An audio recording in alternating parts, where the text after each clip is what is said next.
What's going on, guys? Welcome back to the channel, and today's video is going to be an update to our gear and stats video, and this is going to be covering the build that we use to complete a hardcore tier 9 abattoir Zur run with our Stormclaw Druid here, and then we're also going to be going over some confirmed bugs that we have with our Vampiric powers that might actually impact how you play this build.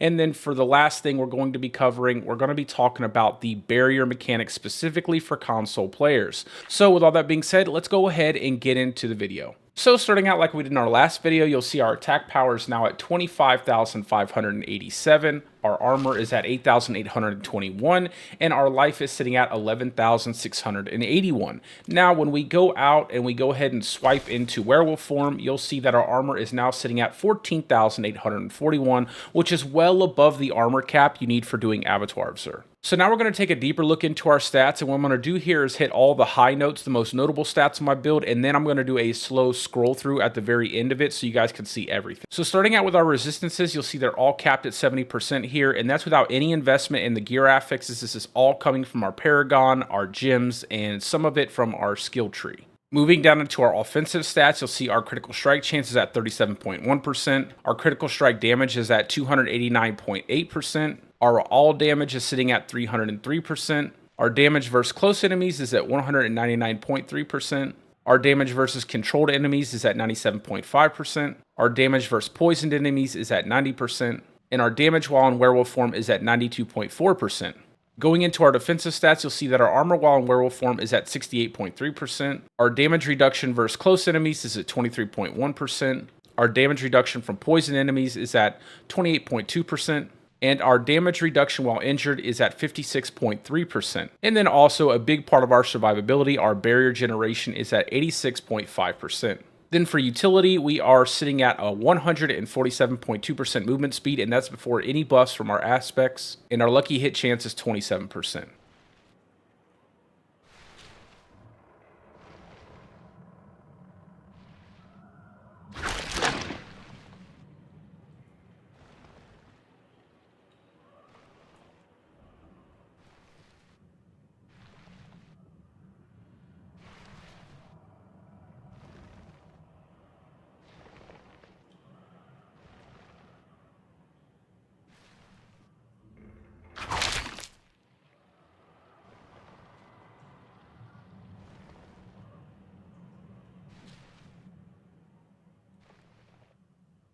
So now we're going to talk about our gear pieces, and as I stated at the beginning of the video, this is the exact setup I used to complete my tier 9 run in AOZ, and that was without any glyph grinding or snapshotting. So if you're one of those players who really wants to take this build as far as it can go, there's a lot of damage left to be unlocked with this build. So for our helmet, you'll see we have 3 really great affixes: the basic skill, attack speed, total armor, and barrier generation, and those are basically all maxed out. However, we do have a really bad strength roll here. And honestly, if I could replace it, it would be with the affix that gives us more lucky hit chance while we have a barrier active.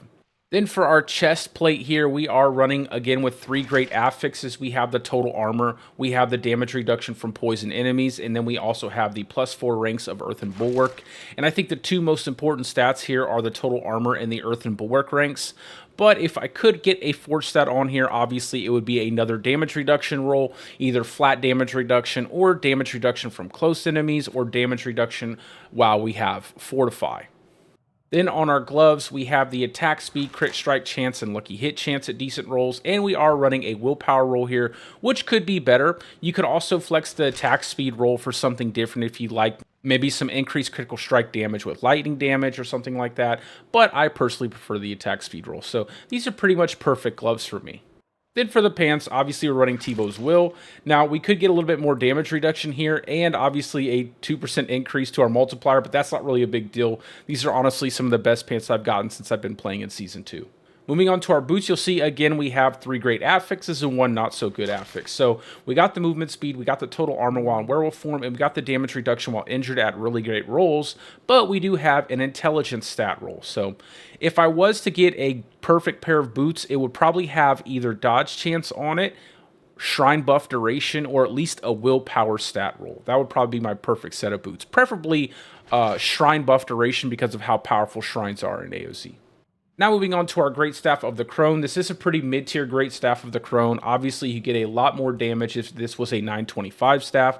Plus, we are missing 3 rings to claw, and our multiplier down there for Storm Strike is almost at the lowest version that it could be. So we would definitely like to get a 925 weapon with decent affix rolls, plus 9 rings to claw, and at least as close to 150 as we could on the multiplier for Storm Strike. Moving on to our amulet, you'll see here we almost have a perfect amulet. We have the 4 affixes we want, we have the movement speed, we have the total armor while in werewolf form, we have the damage reduction while injured, and we have the +3 to envenom ranks. However, our damage reduction while injured roll is pretty low, and honestly, if we could get it to around 35 to almost perfect, like 43.3%, that would be great.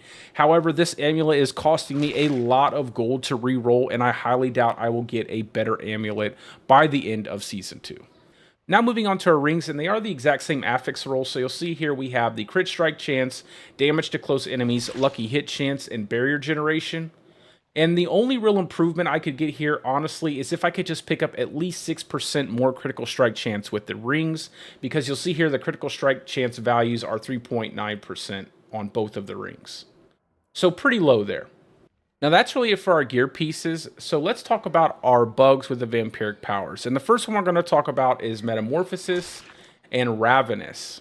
So what you'll see here is when we proc the Ravenous buff by streaking through enemies with Metamorphosis, it actually locks us out of the attack speed buff we would normally get from Ravenous. And the only way to get it to stop is to actually let the buff fall off, because if you keep refreshing the buff by attacking, it'll just persist. The bug will just persist, and you'll just keep attacking really slow. So just be aware that if you guys do utilize Metamorphosis with this build, that if you find yourself having this bug, just go ahead and back out of danger, let the buff drop off, and then reinitiate and proc the buff with your normal attacks first.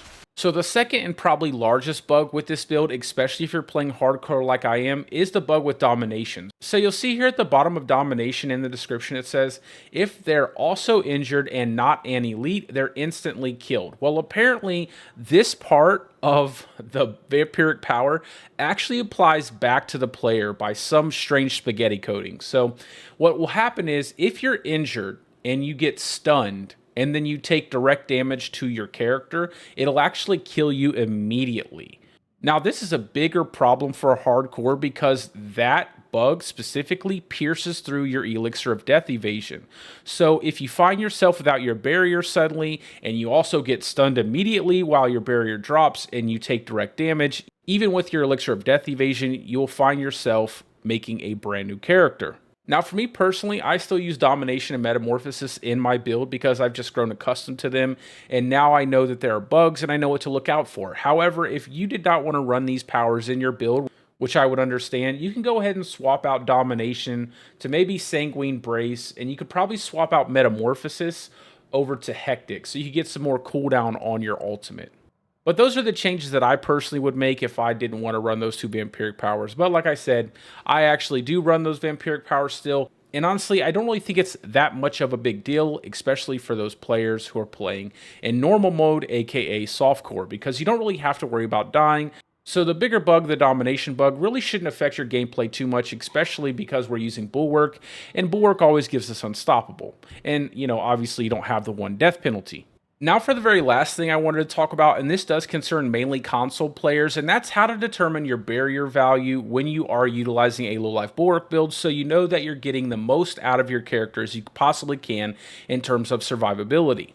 So for PC players, it's not really hard to determine your barrier value because all you have to do is cast your barrier and then hover over your HP pool, and your barrier value is displayed here. And as you can see here, my barrier is the exact amount of my life pool, and that's exactly where your barrier should be when you're playing a low life Bulwark build. So for console players, the only way I know currently to determine your barrier value is by doing a simple mathematical equation, which you can utilize for both determining your barrier value as well as determining your lucky hit chance. So what you're going to want to do is look at your base barrier value you get from your Earthen Bulwark, and you'll see here minus 6,447. Then you're going to want to look at your barrier generation bonus, which mine is currently sitting at 86.5%. So once we have those two values determined, we're going to set up our mathematical problem like this. And you can do this in a calculator. It's super easy. And I hope I'm explaining this good enough for everyone to understand. And I'm sorry again, I'm not the best with paint. But anyway, so what we're doing here is we're setting up our base barrier value here, which for me is 6,447. And then we're going to multiply it by 1. And this 1 represents our base barrier value.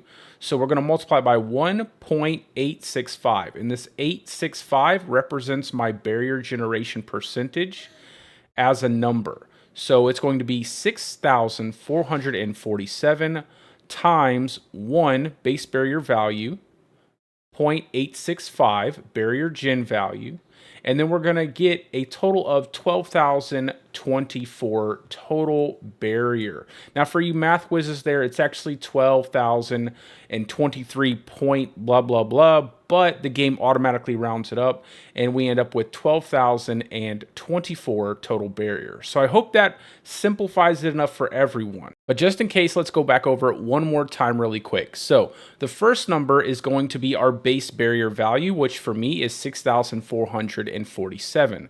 Then we're going to multiply our base barrier value by 1, which represents our base barrier value, 0.865, which represents our barrier generation percentage as a decimal.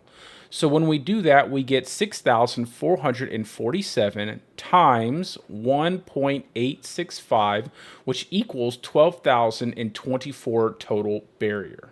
So for the last thing, you'll notice that I had over 12,000 barrier. And if you remember back, my life pool wasn't over 12,000. So as you can see here, we have 11,681 life. And when we cast a barrier, we now have 11,681 barrier. Well, that's because the barrier value is capped by our total life pool.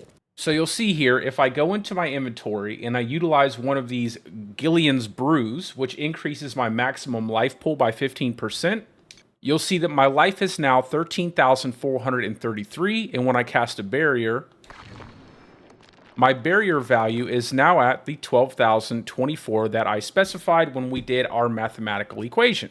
So if you're running this build on console and you find yourself to be a little bit too squishy and you go ahead and find out how much total barrier you have and it far exceeds your health pool, go ahead and balance out some of your barrier generation value with your overall total HP to give you a nice boost in your total barrier. But that's really it for the video, guys. I hope this video was informative. If you have any questions, feel free to post them down in the comment section and I will answer them as soon as I see them.